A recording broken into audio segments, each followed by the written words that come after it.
We'll start this evening with the invocation by Dale Hickson from Good Chapel, followed by the Pledge of Allegiance. Let us pray. Lord God, we thank you for this day that you have given us. We thank you for the many good gifts you continue to give us. And Lord, forgive us when we take all of those good gifts for granted. We thank you for the gift of living in this country, a country that is far from perfect, but nevertheless a country that is greatly blessed by you. We thank you for the privilege of living in Fergus Falls, and we pray that you would continue to bless our community. We pray that we would be a community full of good neighbors, people who love one another and care for one another, and we pray for those you have placed in government, those who have been given the responsibility to make good and just laws and uphold those good and just laws. We pray for our leaders on the national level and on the state level and on the local level. And we pray specifically tonight for this council and our mayor and the rest of our city staff. Give them wisdom and discernment. Give them both patience and persistence. Use them and guide them for the good of this community and for the glory of your name. And we ask all this in the name of our Savior, Jesus Christ. Amen. Amen. Allegiance to the flag of the United States of America and to the republic for which it stands, one nation under God, indivisible, with liberty and justice for all.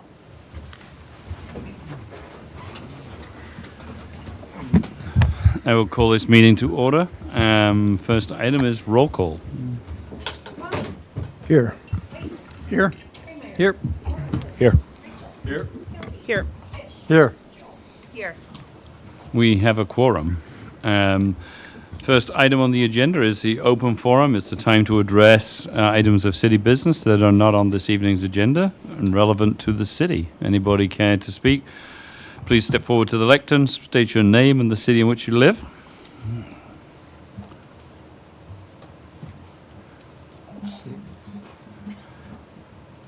Seeing no one, we will move on to the next item, which is the approval of the agenda. And I know we have an item to add under old business. We've actually finally got word back from Shippo on the bell tower for the building. Any other items on the agenda? The removal of, Your Honor, Councilmember Layton requested item number 7 to be removed from the consent agenda. Thank you. Would somebody care to make that motion? I will. Thank you, Mark. Would somebody care to second it? Yes. Thank you, Scott. Was it Scott? Michael. All those in favor say aye. Aye. All those against, same sign. The motion is approved. There are no public hearings this evening, and there are no bids to award.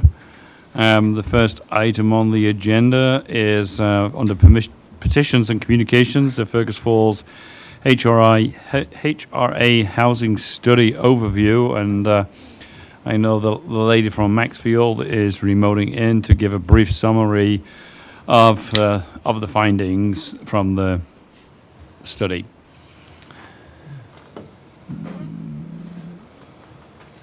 Maybe.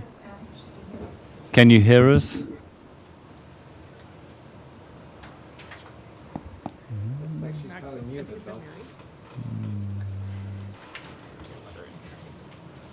I think she's muted on her side, isn't that her?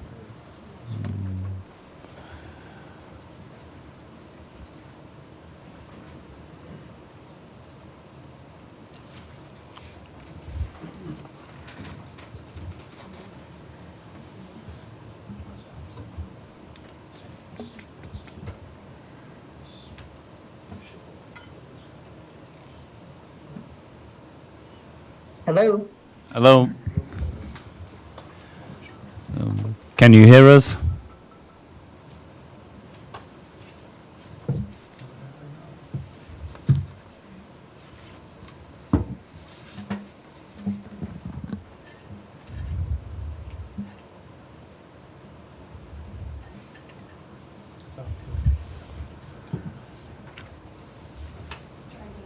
Can you hear us now? Yes, I can hear you now. Right, thank you. Well, The floor is yours.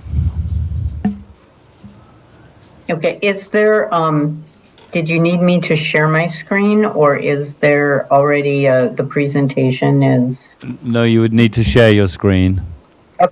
Okay, that's fine, I can. So then I think somebody needs to allow me to do that.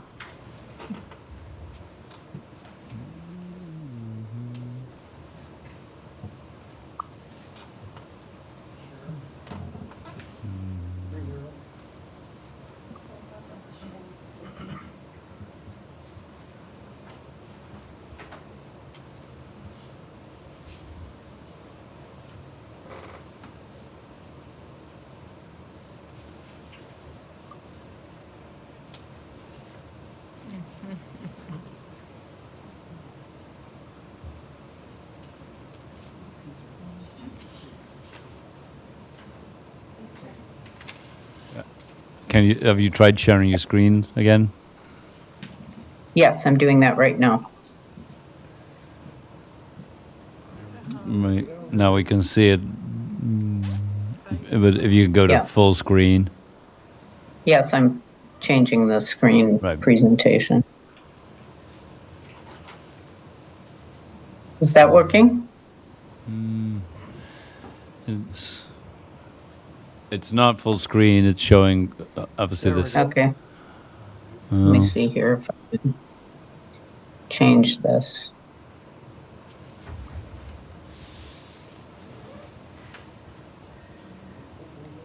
How's that? Nothing. Oh, that's better. Oh, that's it. So Good. now it's full screen. Okay, great. Right. Mary, the floor is yours. Thank you very much. Mayor and City Council members, thank you for letting me be able to present to you the summary of the comprehensive housing needs analysis for Fergus Falls this evening. I appreciate that. And I will be going through, it's a relatively high-level summary of the report. And we can either take questions while I'm presenting, or if you would prefer, we can hold questions until the end of the presentation. Right. Thank you. Okay, thank you. Okay, this is just a little bit about Maxfield Research. We do these types of studies all over the upper Midwest, and we've been in business for a little over 40 years. So the objective of the analysis was to provide a custom comprehensive housing needs study to identify current and future housing needs for residents in Fergus Falls and provide a framework for meeting housing needs. We identified short and long-term housing needs. We provide recommendations to guide future housing development, and then comment on some tools and policies to implement different types of housing developments. So the kickoff was in April of 2026. Data collection was April to June 2026. We issued a draft report in June and a final report in July. So Fergus Falls, of course, is the largest city in Otter Tail County. It's a regional center for employment, education, healthcare, and other items. So as you can see from the map here, we identified this blue area as the primary market area for the analysis. It's based on community orientation, commuting patterns, proximity to other communities, and Maxfield's general knowledge of housing draw areas. So we estimate that 75% of the housing demand that is identified will be generated from this PMA, and the remaining 25% will be generated from outside of those boundaries. And this is pretty standard. We do adjust these percentages depending on the community that we're working in and other factors that may affect that. But I would say generally, we look at a split. Usually, we try and draw a primary market area that will reflect this type of housing generation. So between 2010 and 2020, the population of Fergus Falls increased by 7.5%, adding 981 people. Households increased by 6.1%, 357 households. From 2020 to 2031, we anticipate that the population will increase by 7.9%, adding 731 people, and that households will increase 21.4%, adding 449 households. Between 2031 and 36, again, that's only a 5-year period then, population is projected to increase by 4.4%, adding 375 people, and households 12.1% or 260 households. So the 75 plus group is projected to be the largest or the fastest growing age group. And I don't really think that this is a surprise to anybody because we're seeing all over the state that we have a generally aging population, and the baby boom generation is one of the largest in the state, and especially in our rural areas. That group is growing on a percentage basis. That group is growing the most rapidly.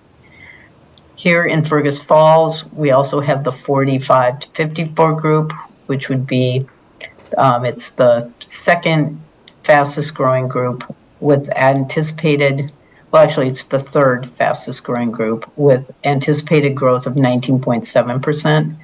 Those ages 20 to 24 are expected to increase by 23.5% over the next 10 years. Some of that is affected by the higher educational institutions that are in the area.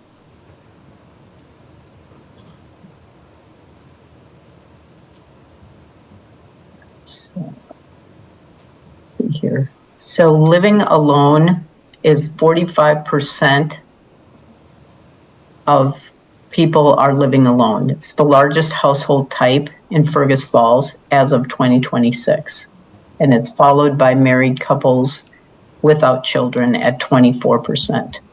Again, these are trends that as you can see, they're trends that are occurring generally throughout the area, but we are also seeing those trends throughout Minnesota as well as in the Twin Cities metro area as well, and other similar metro areas in Minnesota. There are similar proportional breakdowns in both the primary market area and in Northwest Minnesota as with Fergus Falls.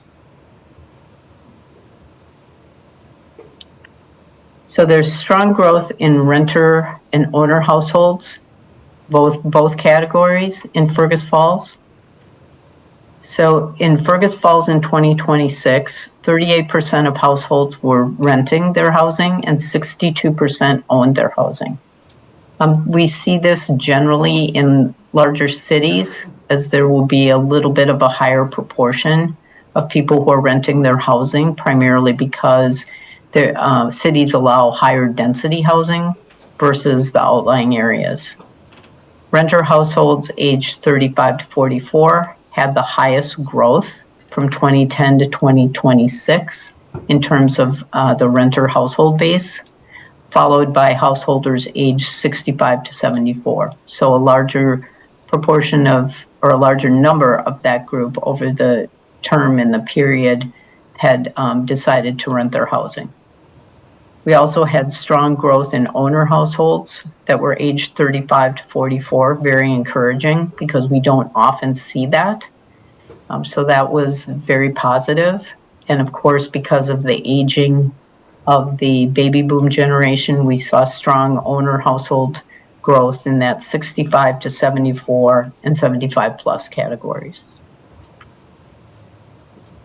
So household incomes forecast to increase overall. So median household income in Fergus Falls, $54,940 as of 2026. In the PMA, $67,691.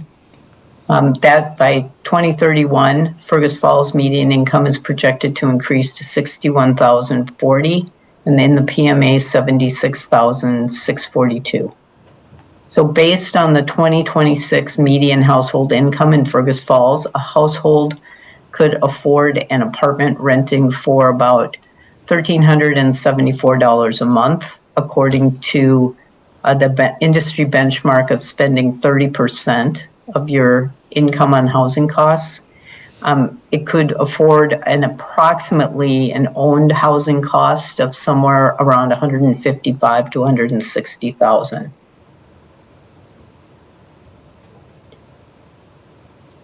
So with employment, there is strong employment growth projected, and over 2025 to 2035. So employment trends over the 2010 to 2019, Fergus Falls actually lost 293 jobs. Between 2020 to 2025, they lost about 71 jobs. The projection over the next 10 years, though, is that they will regain all of those lost jobs and then add additional jobs. That's primarily based on growth that we've seen in Otter Tail County and Fergus Falls proportion of that growth, as well as proportional employment growth that would occur in the overall Northwest region.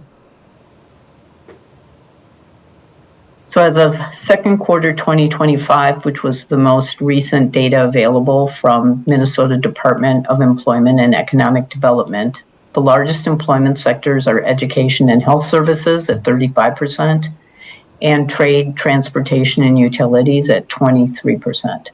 This is similar to a number of different, cities, municipalities that we see very high proportions of employment in these two sectors. In addition, depending on different communities, we might also see manufacturing have a relatively high proportion as well. Total employment and wages in Fergus Falls increased by 8.1% between 2024 and 2025, which is quite significant. We don't usually see an annual employment or an annual wage increase of that level. Highest wages were in public administration, about $1,600 a month. That's weekly. Manufacturing, $1,338, and professional and business services, $1,258. Fergus Falls is generally an importer of workers. So about 5,762 workers commute into Fergus Falls daily. Most are relatively close by. The highest proportion of workers coming into the area are age 30 to 54 and earn more than $40,000 a year. Workers employed in the city, so Fergus Falls, 41%, Battle Lake, 1%, Pelican Rapids, 1%, Elbow Lake, 0.7%, and Wahpeton, 0.7%. So there's a lot of people both live and work in Fergus Falls. So some community interviews and feedback. There is overall a shortage of all housing types in the Fergus Falls area. Employers recognize that workers are having difficulty finding housing that meets their needs. They note that a lack of housing options in Fergus Falls is likely having an impact on their ability to attract new employees to the area. They noted there's an urgent need for the following housing types: moderately priced housing owned and rented, targeted to the area's workforce and entry-level buyers; housing alternatives for older adults and independent seniors. Those would usually be single-level living, townhomes, twin homes, villas, and higher density apartments. And that's for these groups who may want to relocate out of their single-family homes, usually to have a more convenient lifestyle.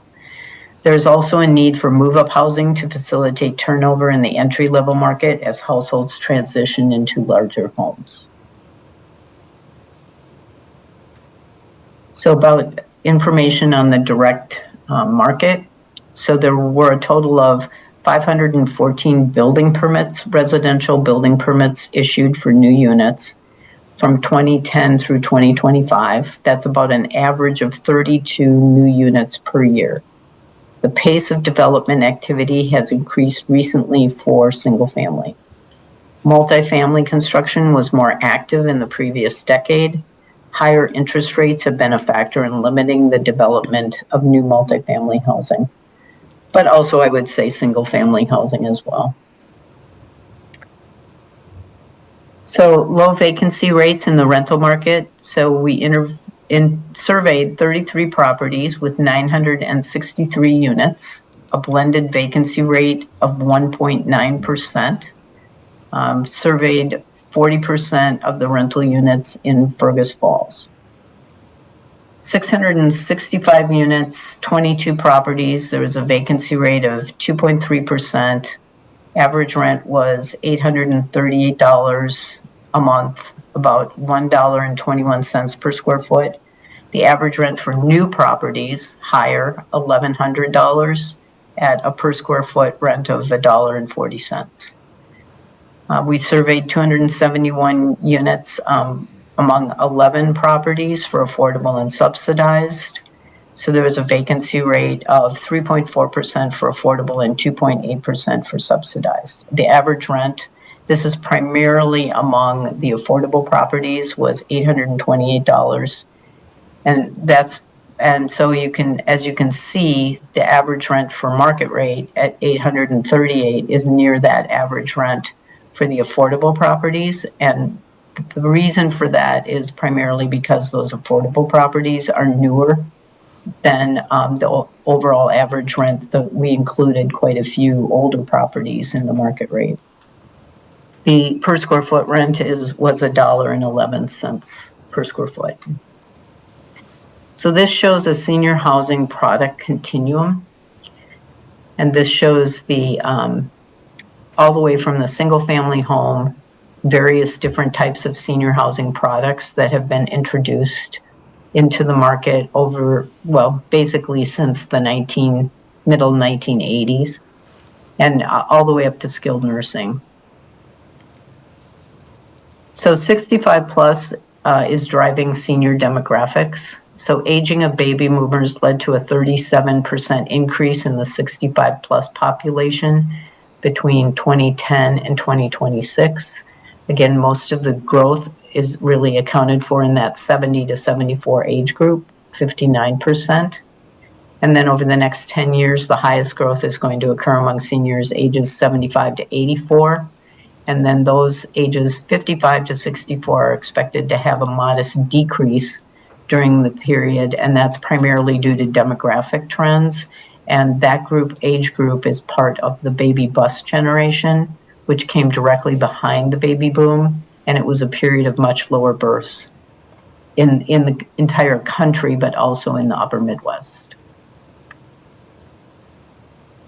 So there's a significant difference between the median household income of those 65 to 74 and then those 75 and older. So as you can see in 2026, those ages 65 to 74 have an estimated median household income of about almost $63,000 versus about $39,300 for those age 75 plus.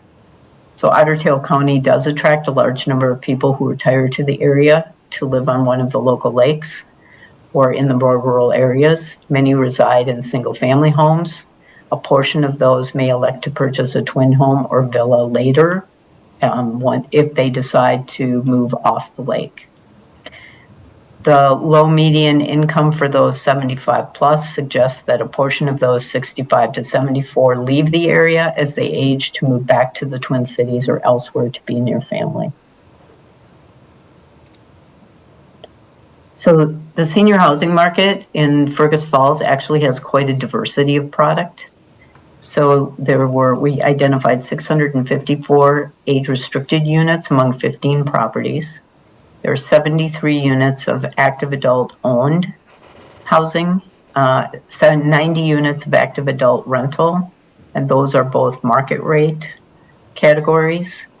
The independent living, there's 116 units of independent living, 103 units of assisted living, and 50 units of memory care. Active adult affordable or subsidized properties, there's 222 units among those properties. So home resales, actually they're not, they're not quite up 105% since 2015, but close to that. So from 2019 through 2025, the median home sale price in Fergus Falls increased from $208,500 to $311,000, an increase of 49%, or an annual average increase of 6.9%, which is still quite substantial. Home sale prices in Otter Tail County and the region are slightly lower than in Fergus Falls, but these areas also experience significant price appreciation over the period. Otter Tail County's average annual increase was 8.4% each year during that period, and the region's was 6.6%. So I will say that these increases here, even though home values have been increasing significantly across Minnesota, I will say that these particular increases here in Fergus Falls and in Otter Tail County are a little bit higher than what we've seen elsewhere in similar areas. So we have seen healthy increases, but most of those annual increases have been somewhere between 4 to 5% annually, not up to between 6 to 8%. So 91% of home sales since 2023 have been detached single family. The market time for that has increased from 4 days in 2019 to 66 days in 2025. And in Otter Tail County, the market times have fluctuated over the period, but as of 2025, it was 89 days. So because of the higher mortgage interest rates, homes are not selling quite as quickly as they were before, along with the rise in home prices. But still, I would say that 66 days is not, that's still a relatively reasonable period of time for a single family home to sell. Detached single family, that median sale price for Fergus Falls in 2025 was almost $246,000. In Otter Tail County, it was nearly $310,000. For owned multifamily, which would be townhomes or twin homes, in Fergus Falls, and this is really it was $197,500, but the reason it was lower is it had been higher in some previous years, but there were fewer of these units sold and they were lower priced in 2025. So typically what we've been seeing in Fergus Falls is that median sales price for owned multifamily is somewhere in about the mid 200,000 or even up to 300,000. And the median in Otter Tail County was 305,000. So there were 34 active listings, and that was back in April and May. It was $270,000 as a median price for single family and $364,950 for multifamily, again, because of newer product. 30 of the listings were for single family homes and 4 were for owned multifamily. New construction is quite high priced. So there were 55 active listings at a median price of $445,000 for single family and $410,000 for multifamily. 67% of the listings were for single family and 33% were for multifamily.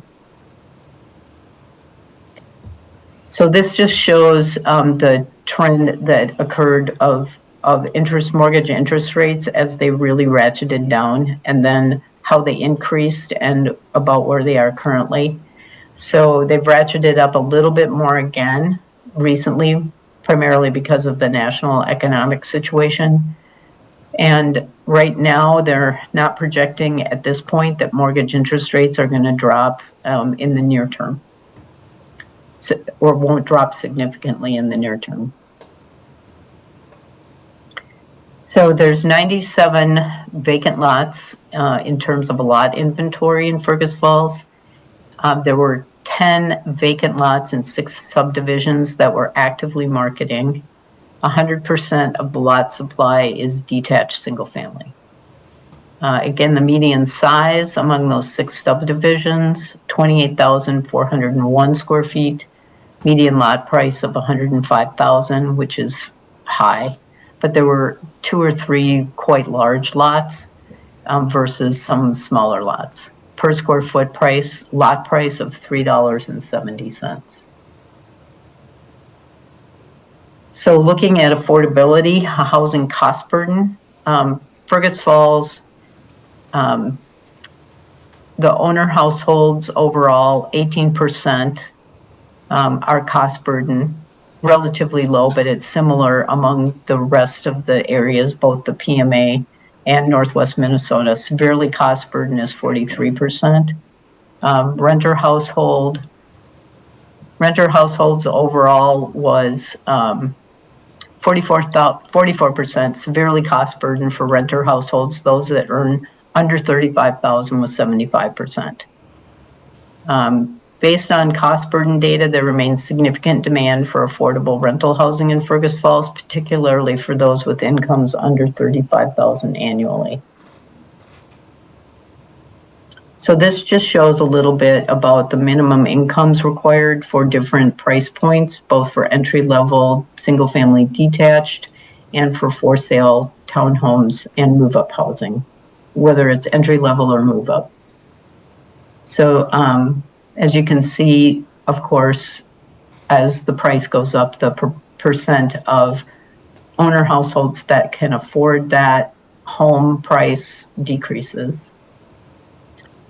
This just shows a little bit about housing affordability for rental.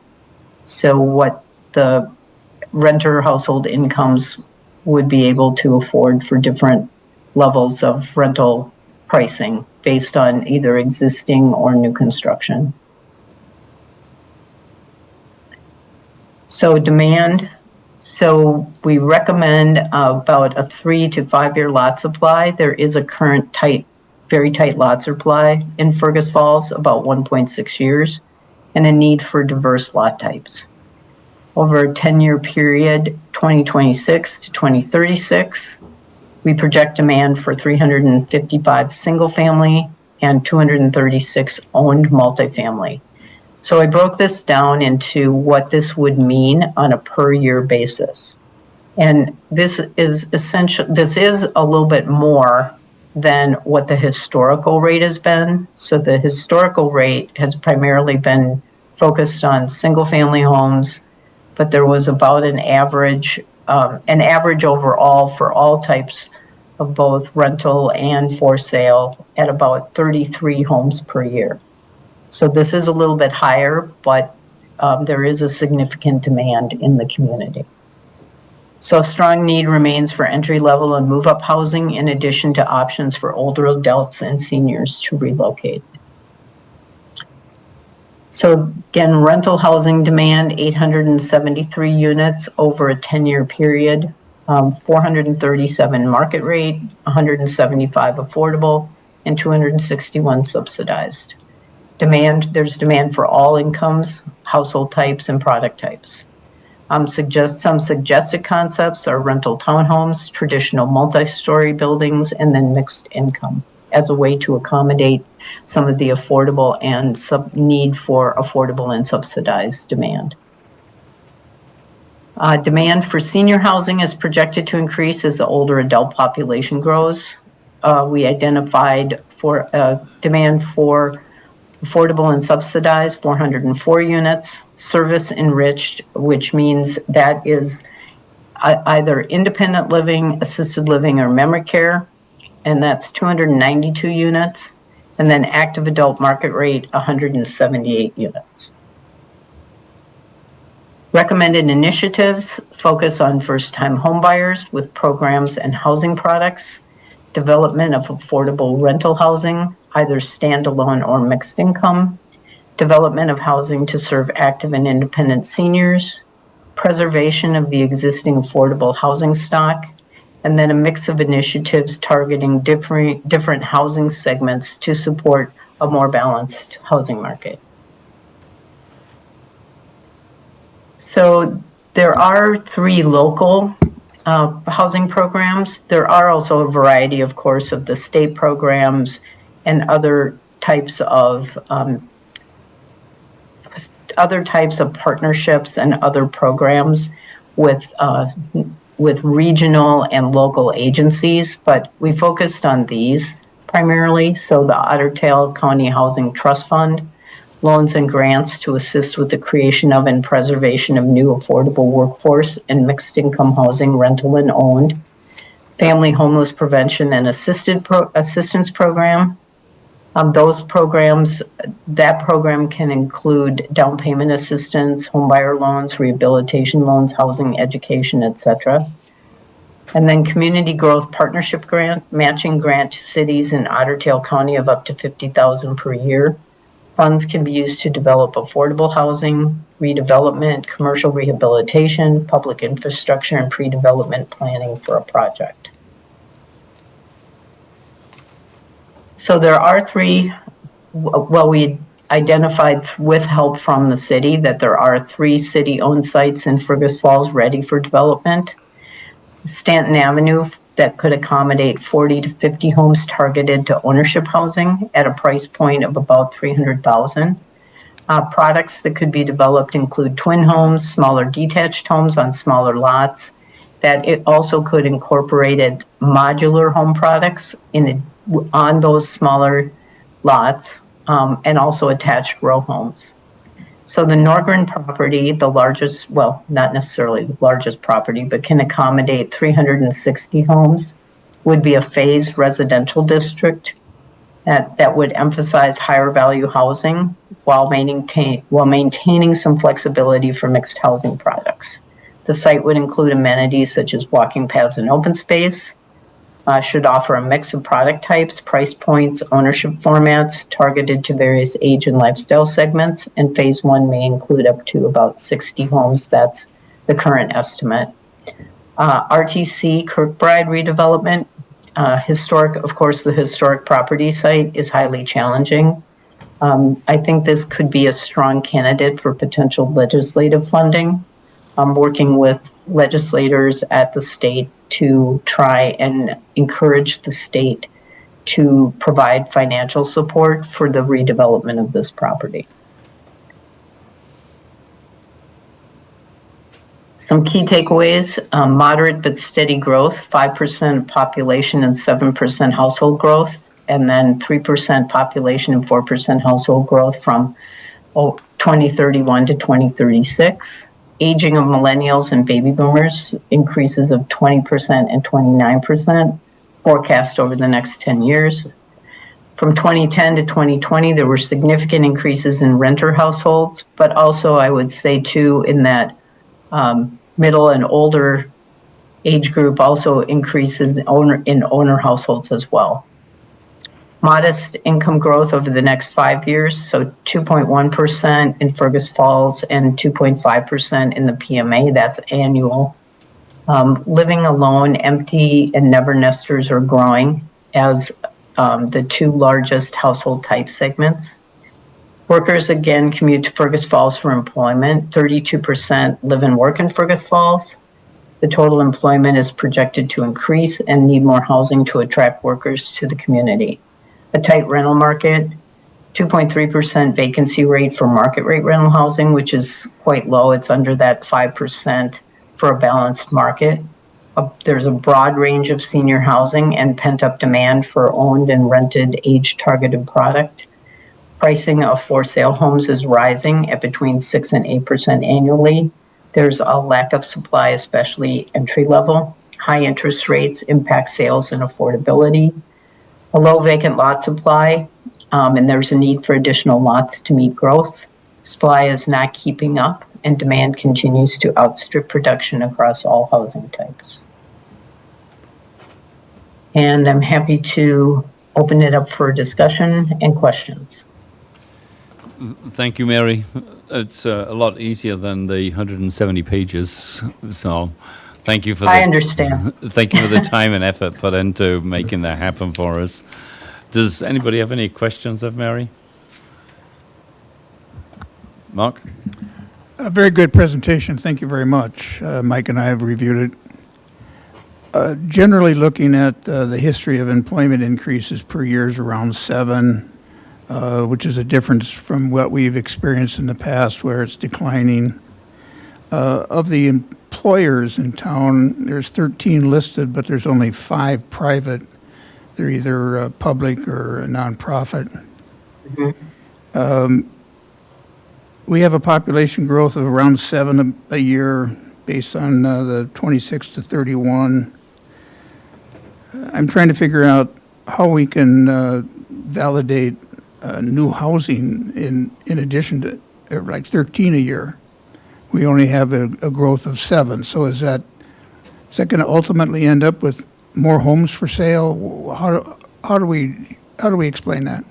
Well, so really, what I would say is, in terms of your population and household growth projections, there's a relatively, I mean, at 7% and even 4% over the next 3 to 4%, that is actually more than we're seeing in a lot of different areas. So some of that demand is going to come from people moving into the community.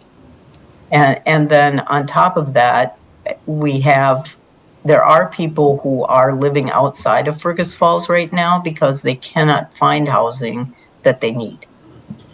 So the projections are intended to look at what the projected growth will be, but that also is intended to look at if new housing is developed, which is needed according to the current market conditions, that could potentially increase your population and household base beyond what the projections are.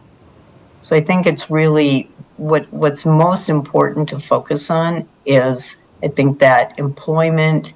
So existing employers are having some difficulties finding employees. They need to attract more people to the community. One of the ways to do that is to provide a broader variety of housing. And I know that price points of housing are very, very difficult.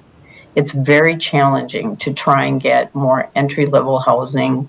It's very challenging to even be able to develop any housing that's not at that 450,000 level and above.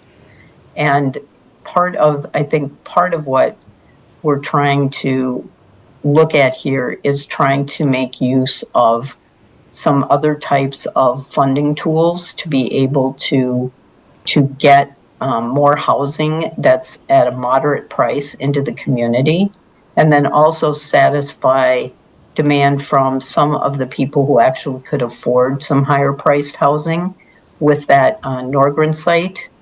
And so a really broad mix of housing with some amenities in that area. I think another area where we've looked carefully is that we have a lot of communities across the state with very old housing stock. And a lot of them do have rehabilitation and home improvement products. But recently I've been talking with a number of different communities and a lot of them cap that rehabilitation level to like somewhere around somebody can get a loan for maybe $20,000 or $30,000.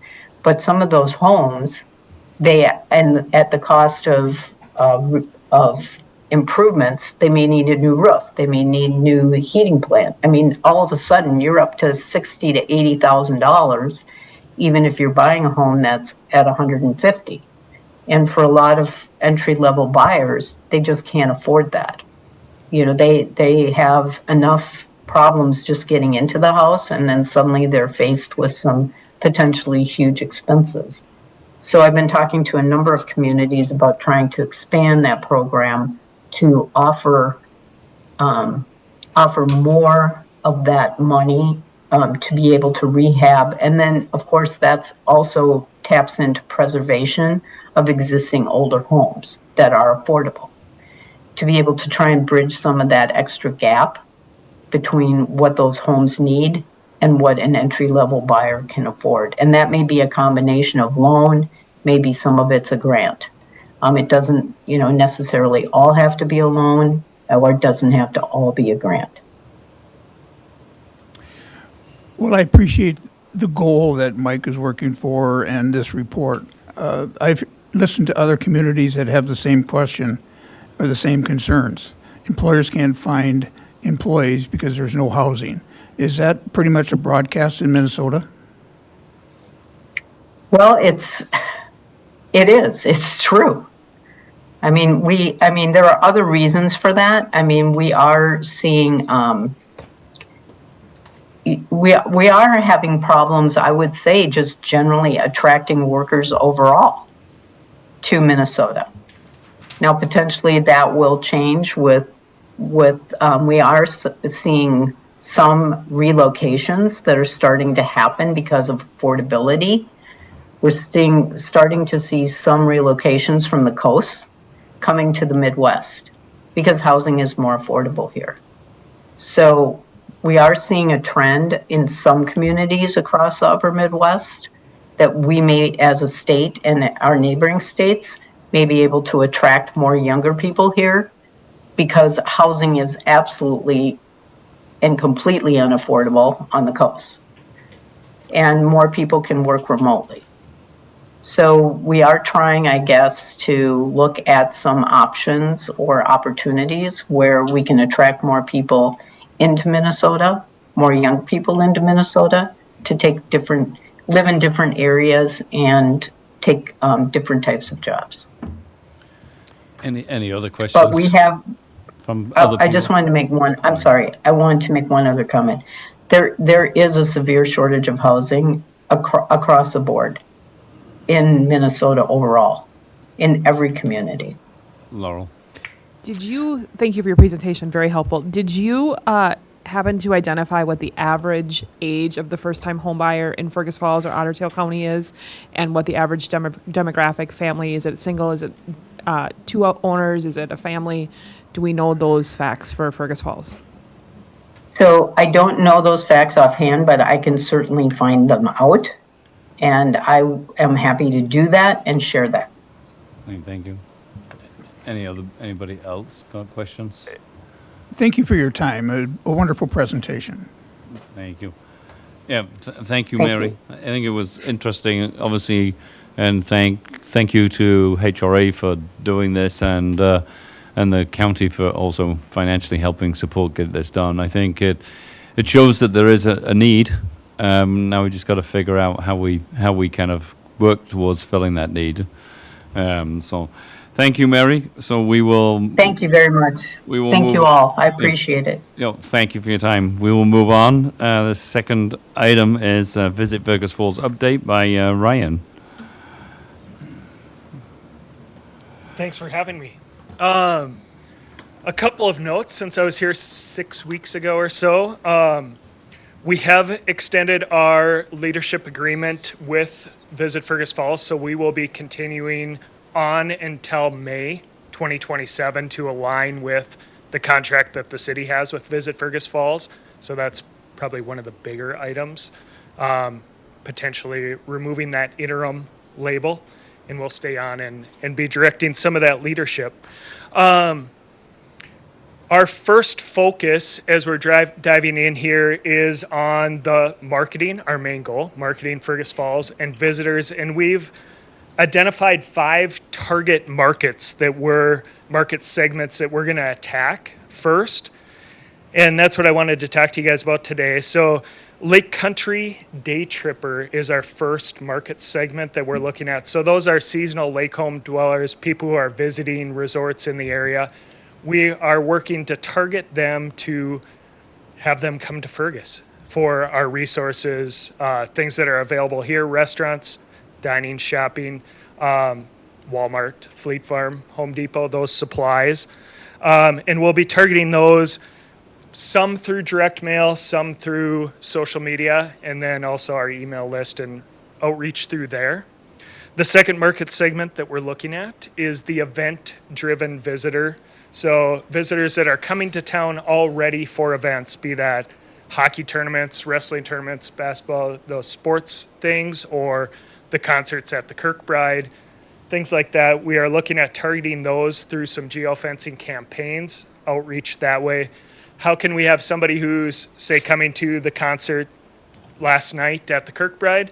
How could we encourage them or reach them ahead of time to say, maybe you want to come for the farmer's market Saturday morning, enjoy dinner in town Saturday night, spend the night, and then go to the concert Sunday. How can we target more of that side? Or if it's a hockey tournament, how do we draw them out? It's not your time to play. Here's other things to do within the community. So doing outreach to those. The regional weekend visitor is our third segment. So these are people who are coming to town or that we would like to come to town for the weekend. And maybe it's Fergus Falls as a base camp to visit Glendalough and Maplewood and maybe go see the Trolls, but a central location to be able to go and do all those things and come back to Fergus for the evening for our things that way. The next one is group and conventions. So that's utilizing our resources, Bigwood included, or Bigwood especially. How can we attract more of these events to come to town? How can we've been doing some outreach already, just research on what are conventions looking for, different conventions in the area or that have hosted in the area. What do they need for supply? What are they looking for a number of people, hosting, facilities, those things. And then the final group that we're targeting, this is a much smaller group, but the event, we want to be an event incubator. We have done some of that through our event grants. We're expanding our event grant program. So in 2027, it's not finalized yet, but as of right now, it stands. We have our small event grant that we do currently. It's up to $500. Very simple application. Can only be spent on marketing. Both of these can only be spent on marketing, but we're looking at a large event grant. So doing a bigger pool and up to $5,000 for a large event, something that brings people multi-days, a large number of people. So we are working on a scoring system. We have it laid out, not ready to present it yet, but both the small event grant and the large event grant will have a scoring system. So it's not, you will be able to see what are we looking for in these event grants prior to even applying, but there'll be, points for a multi-day event in the large event grant or points for certain number of people coming to town. I'm trying to think of the other categories, but off the top of my head, I don't remember them. And so those would be to support, we're looking for ways that we can grow multi-day events in town and really help those events to draw more people in to stay. So that's the target markets. The other update that I have is we do now have our own Placer AI subscription, which we are going to be using, one, to help support the marketing to these target markets so we can track who's been here, who hasn't, who's coming, who are the demographics that are at the events that we have currently, and how do we reach more of that type of person. But two, just have KPIs in general. What are those indicators that we can track year over year? Placer AI goes back to 2019, so I just got access on Friday. I don't have a whole bunch of data yet, but we will be gathering those. And currently in my marketing segments, I have, I think, 15 KPIs that we're going to start trying to track. So growth year over year of events, growth for weekends, growth on traffic around the I-94 corridor, which obviously is way down at the moment since it doesn't exist, but trying to track some of those things in. And that's as we go forward with reporting to you guys as the council, we'll have some of those laid out and we'll be using that data in three ways. So us ourselves to track the performance of our campaigns as we're marketing, but two, reporting back to our board so that we have a performance to compare to with our board, and then three, for you guys as the council to show, here's where we've had success, here's where we're underperforming, and going forward on that. The final item that I have on my list is with the Bigwood strategy. We are meeting this week, but we've been moving forward with that group, and we've identified a number of key options, and that group will kind of look at those options this week. We're meeting on Wednesday, and then hopefully from there have some recommendations coming back this way, broad-based there any questions from you guys? Any questions of Ryan? Where are Laura? we at with the Bigwood website? The Bigwood website is substantially complete. The content is there. We need to do photographs, and those are being scheduled now. We are doing some staged photos to finish off the website. I have a meeting with the developer on Friday to finalize some of those items, but the development of it is complete. There's just some content items left for that. Any other questions, Mike? Yeah, thank you, Your Honor. Mr. Tungseth, thank you for being here. It's obvious that things have shifted in a different direction. That looks like it's a positive direction to me. One of the things that I want to know, though, is you talked about your group being kind of on till 2027. Are you the executive director, or is your group the executive director? How does the rank structure go down here? Yeah, absolutely. So I am the executive director. Okay. The way it works, my role is primarily strategy and development, so the outward facing, doing things this way. I have 2 employees that their focus is on content development, so that photos, design, those items. And then I have 1 employee who's an admin research assistant who helps me on the development side. One thing about Ryan, when they laid this out, we decided to go to March, or to May, excuse me. Or me, yes. Yeah, Thank you. it's, the money is the same amount of money we were paying for the executive director before and the photographer, I believe. So it's not costing Visit Fergus Falls any more money to hire you to do it than what we were spending before. And so, but we're getting actually 4 people instead of just 1. Or we had 2 photographers, but 4 people doing it, and it's really worked out, really good communication in the meetings. And Ryan's doing a good crack-up job, and it's enjoyable to work with. Thank you. Scott? My question has to do with the location. Are you going to continue to be in the same office that you've been in, or are you looking to change locations? Yeah, we are moving into City Hall here this month.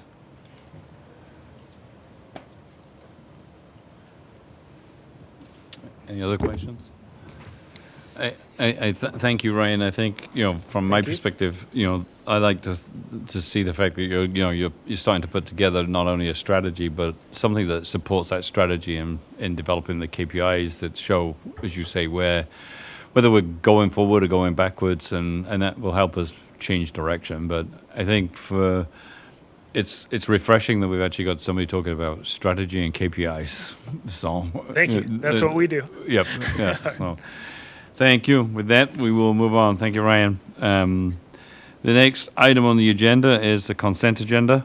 The motion approving the minutes from July 20th, 26, City Council meeting and work session, and the July 29, 2026 Committee of the Whole meeting. A motion approving licenses, an updated version was on your desk. A resolution authorizing the Fergus Falls Police Department to act as the fiscal host for the Towards Zero Deaths program, and authorizing the submission of a TZD traffic enforcement grant. A resolution authorizing entering into a contract with Work Steps to administer a physical agility test for new police department hires. Resolution authorizing entering into a joint powers agreement with the City of Fergus Falls Police Department and the Minnesota Internet Crimes Against Children Task Force. A resolution approving the 2027 Fergus Falls HRA levy request. A resolution approving the amended water booster policy. A resolution approving the amended data practice policy. A resolution approving an airport optimization planning study. And a resolution declaring items as surplus property and authorizing their disposal. Would somebody care to make that resolution? I'll offer that. Thank you, Laurel. Would somebody care to second second that. it? Scott? Roll call, please. Yes. Yes. Yes. Yes. Yes. Yes. Yes. Yes. The resolution is approved. The next item is a resolution approving the engineering task orders number 6, 16, 18, 19, 20, 21, 23, 24, with more engineering. And Mark, you asked for this to be removed.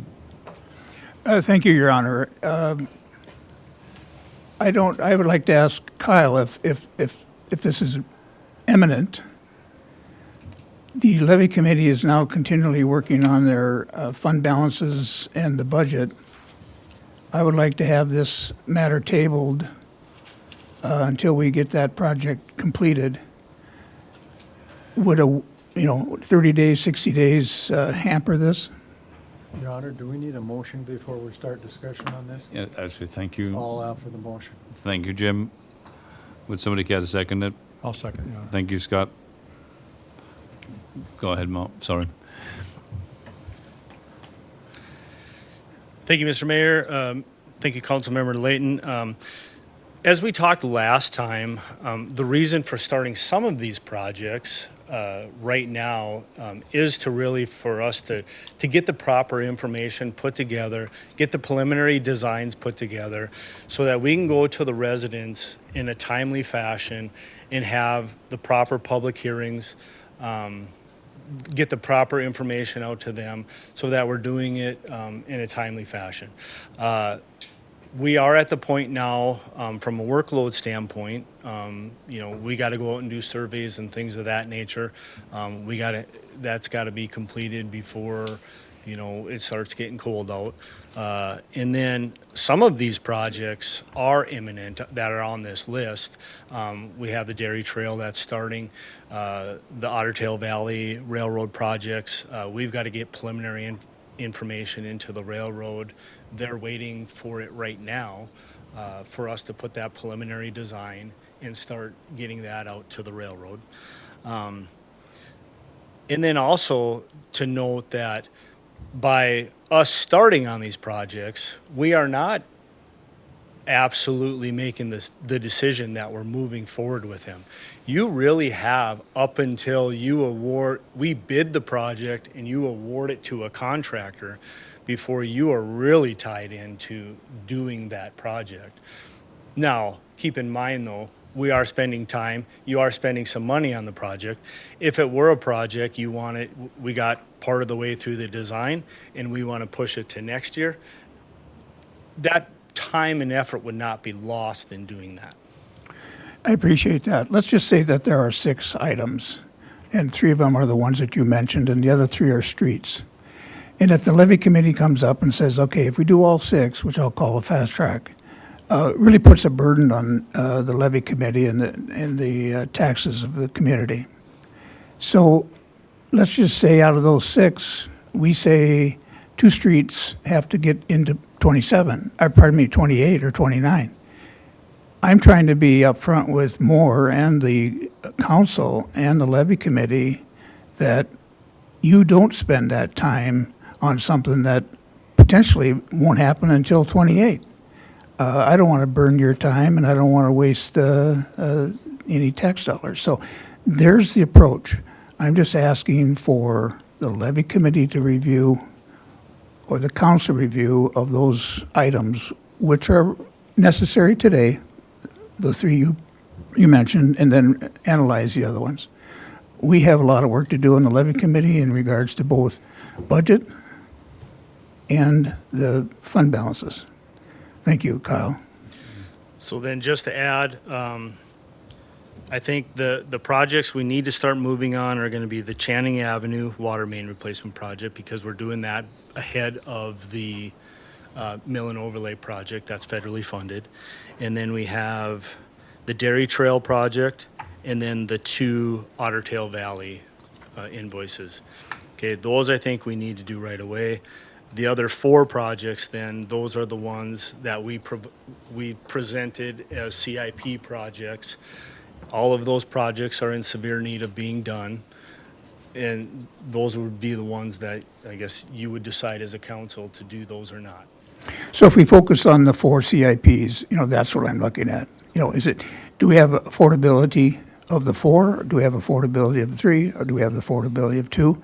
Because obviously this is a unique year for the city. So I'm asking the levy committee, I'm asking the council to just stand down on that capital improvement plan other than those first 4 items you had. That's my input. I'll rest, Your Honor. Thank you. Thank you. Any other comments from people? Scott? I would take a different approach. I think, as Kyle mentioned, we've not said we're not going to do these. We expect that we will do these projects, all of them. And the sooner we get rolling on them, the sooner we can get the information in the hands of our residents. I think in this last year, we saw, particularly in the Douglas Avenue work, where some of the residents there felt like they really didn't have enough time to prepare and know ahead of time how much money to be saving for their work on their street. And I think that shortened time frame kind of gave us a black eye in that project. And in this case, if we were able to get the information together and have a better handle on what the overall costs are, the sooner the better. And I think that it's in our best interest to go forward with this. And I'm going to encourage everyone to vote yes. Thank you. Thank you, Scott. Laurel? I guess I have a question. I thought after our meeting on Wednesday when we went through all of these and saw all the pictures of these conditions, I thought we all voted yes to move forward with these. So I'm a little confused at which ones. Are there certain ones that you're thinking you don't want to do next year, Mr. Layton? Or I'm just wondering what are the priorities? Because I thought we left Wednesday with everybody on the same page, but maybe I missed something. Thank you for the question. I'm not going to pick and choose which capital improvement plan there is. Globally, I'm looking at what can we afford to do in 1 year. We're all the streets are urgent. All the underlying utilities are urgent. But we can't catch up in 5 years what we've missed in 50. And again, it's a unique year for the city, 26, 27. And these projects aren't going to go out, 26, 27, and these projects aren't really designed for 27 or 28? We'll start designing them immediately. I understand, but the actual to be construction? constructed in 27. Okay. And then So we start paying for them in 28. Yeah. So I'm asking, and maybe we rest on those capital improvement plans for one meeting. Let the committee, the levy committee, say, okay, we're going to bring a recommendation to the council as to, is it one of them, is it two of them, is it three of them, is it four of them, rather than just blanketly doing it blindly. I don't want to waste your time, and I don't want to waste or overburden the taxpayer if those all come down in 27. It's a conversation point. Thank you. Your Honor. Laura? I think moving forward with this, though, is helpful in actually giving us some solid numbers. Where we're going to be kind of at the point where we're guessing on what are those numbers going to come in at. So, I mean, I'm in favor of moving forward with this because it's going to give us more solid numbers to work with. So we have an understanding. You take Union, what is that project going to cost? What's the estimate project? Is that one that we then put aside, excuse me, and move forward with, West 7th Avenue? So I think having numbers is going to help us be strategic. Your Honor. And with Mark, you kind of answered your own question. You're not going to spend any of this money in 27. You're making a 27 budget. You're going to come back with a recommendation for that. So we need to get all the understanding, like Laura said and Scott both said, we need to get the understanding and get it out to our public to understand what it's going to cost everybody. But we're not going to be doing our budget for next year. This has nothing to do with it. It's going to be 28 is when we're going to be that budget. It's going to be is when it's going to be spending the money. So I'm all in forward, moving ahead. The sooner we can get going on it, the more education we can have for it, get the people out. And if we're ready to do bids, like we did before, we saved a bunch of money this year because we got out early. And we were bidding them in January, was it? I don't remember. And there's my February, point. March. We don't have to March? do this immediately. We learned last time that we go with a late quote, October, November, December, and we're just in August. This can be decided in a month. Can I ask one follow-up? Some of these projects that we're talking about maybe stalling out here on, aren't they state aid projects? I mean, some of this isn't even money that would be coming out of our budget. Yeah, some of the portions of these projects Right, would be are. state aid. Okay. That very well could be a point of which ones we proceed with immediately. I mean, personally, I think we have to have the data, and then we make that commitment going forward. I mean, obviously, Mark, we appreciate your concern, but Yes. I think it's time that we kind of. And Mr. Rachel's, I don't look at 26 or 27. I'm looking at 26, 27, 28, 29, 30. These bonding costs and the operating costs and the surprises that we come up with in this city, like bells, are important. Thank you. Yeah, thank you. Roll call, please. No. No, go ahead. The motion is as per, the motion is a resolution approving engineering task orders number 6, 16, 18, 19, 20, 21, 23, 24 with more engineering, which are Union Avenue, 7th Avenue to Maple, 7th Avenue Broadway, Sheridan, Channing, the Dairy Trail, Dairy Crossings, two Dairy Crossings with Ottertail Valley. There's 8 projects.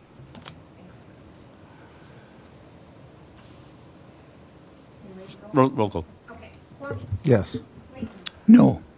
Yes. Yes. Yes. Yes. Yes. Yes. The resolution is approved. The next item is a resolution approving the settlement agreement with Carlton Companies. Would somebody care to make that resolution? I'll offer that. Thank you, Scott. Would somebody care to second it? I'll offer that. Thank you, Laura. And Andrew, did you want to say a couple of words? Yeah, Your Honor, council members, the settlement agreement was discussed with the council previously. The terms haven't changed. The full agreement is enclosed within your packet. If approved this evening, we will wire the funds tomorrow, and the issue will be behind us. Thank you. Roll call, please. Yes. No. Yes. Yes. Yes. Yes. Yes. Yes. The resolution is approved. The next item on the agenda is a resolution approving the removal of 2 parcels from TIF District 414. I'll offer that. Thank you, Laura. Second. Thank you, Jim.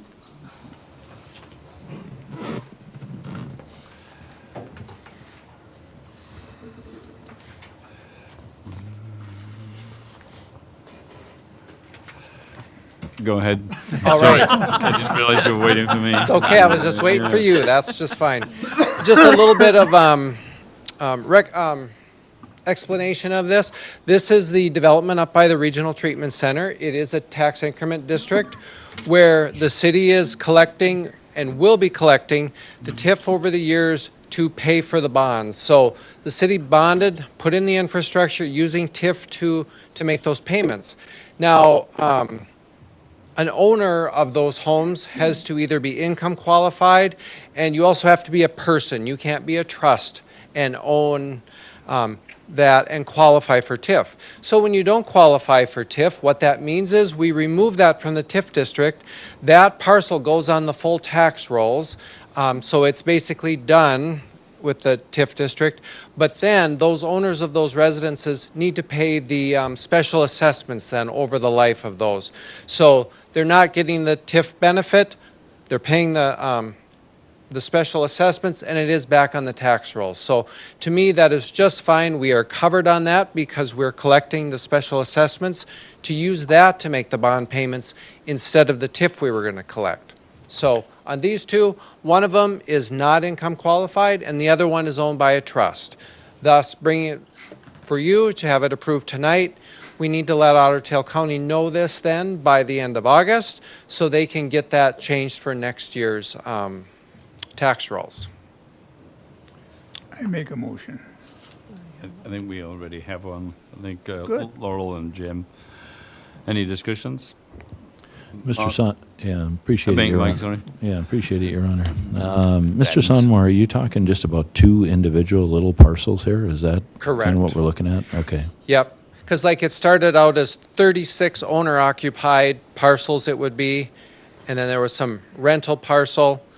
So this is just 2 out of those 36. We removed 4 previously, or a couple of years ago. We're just doing 2 more now. Yeah. Do you know the length of the TIF district, how long it is for that location?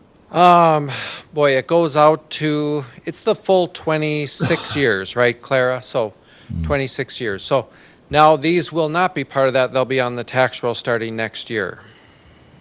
So, Laurel? Just a curiosity, is the trust or you can't have a trust be in the TIF district? Is that unique to Fergus? Is that a state regulation? that's a state regulation. Okay, thank you. And that's for the first owner. All of this is for the first owner. So now if someone that currently owns one has been qualified, and if they sell, we are not concerned who they sell to. The law is it's the first owner.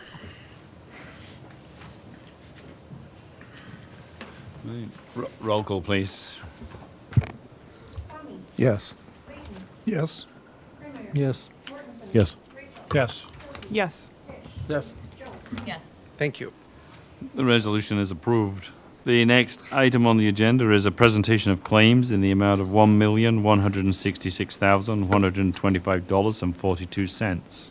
Would somebody care to make that resolution, Jim? to pay the bills. Thank you. Would somebody care to back it up? I'll second that. Thank you, Laurel. Any questions of Bill? If not, roll call, please. Yes. Yes. Yes. Yes. Yes. Yes. Yes. Yes. The resolution is approved. Under old business, we have the clock tower update and request of the council. I believe it is an initiation of Public Improvement Project 403-9509 and authorize staff to solicit bids for this project. And with that, over to Len Taylor. Thank you, Your Honor. Yes, as you mentioned earlier, we did get the approval letter from the State Historic Preservation Office to go ahead with the project as they determined that the plans that have been put together by Scott DeMartelaire do not show any negative effect to the historic designation of City Hall. So seeking the resolution, as you mentioned, to go out for bids, and as you mentioned, or as you see in the memo, the architect's estimate for the project is between $150,000 to $210,000. That money for the project would come from the general government buildings budget, which there is sufficient funds to cover the project. I'll offer that. Thank you, Laurel. I'll second. I got a question. Thank you, Scott. What's our timeline going to be if it's approved tonight? I'm still hopeful for this year. I don't know. We'll have to see what contractors come back with. And I didn't mention, but I did give you the wrong plan set. The reconstruction does include reinstallation of the bell. That was the next thing. I was going to say, there's no picture of the bell in here. Oh, I can see the beam, Sorry. but that's it. yep, it does include that. Len, is this going to be all rebuilt or just restored? Rebuilt, Okay. yes. Is there going to be reinforcement to the base of which it sits on? It was looked at, but I think it was determined that it is substantial up there. There was a lot of work done to the tower with some microlam beams that were put up in there probably 20 years ago. So the underneath structure is solid. Mike, you had a question? Yeah, I think so, Your Honor. Mr. Taylor, where are the bids going to go out to? Is this a specialized thing that somebody does, or is it somebody that local can do it? Local contractors should be able to do it. Okay, Yeah, good. so it'll go out in the newspaper and on the CDX Okay. bid posting. Yeah. Any other questions? If not, roll call, please. Yes. Yes. Yes. Yes. Yes. Yes. Yes. Yes. I should have a bell to ring. The resolution is approved. There is no new business. Miscellaneous announcements. Primary election day polling begins on August the 11th. I believe that is next Tuesday, 7 a.m. to 8. On August 12th, it's 7 a.m. Committee of the Whole. August 17th, 5:30 City Council meeting. With that, we are adjourned. Mayor, there's the National Night Out tomorrow. Oh, and there is National Night Out tomorrow. That is true. For those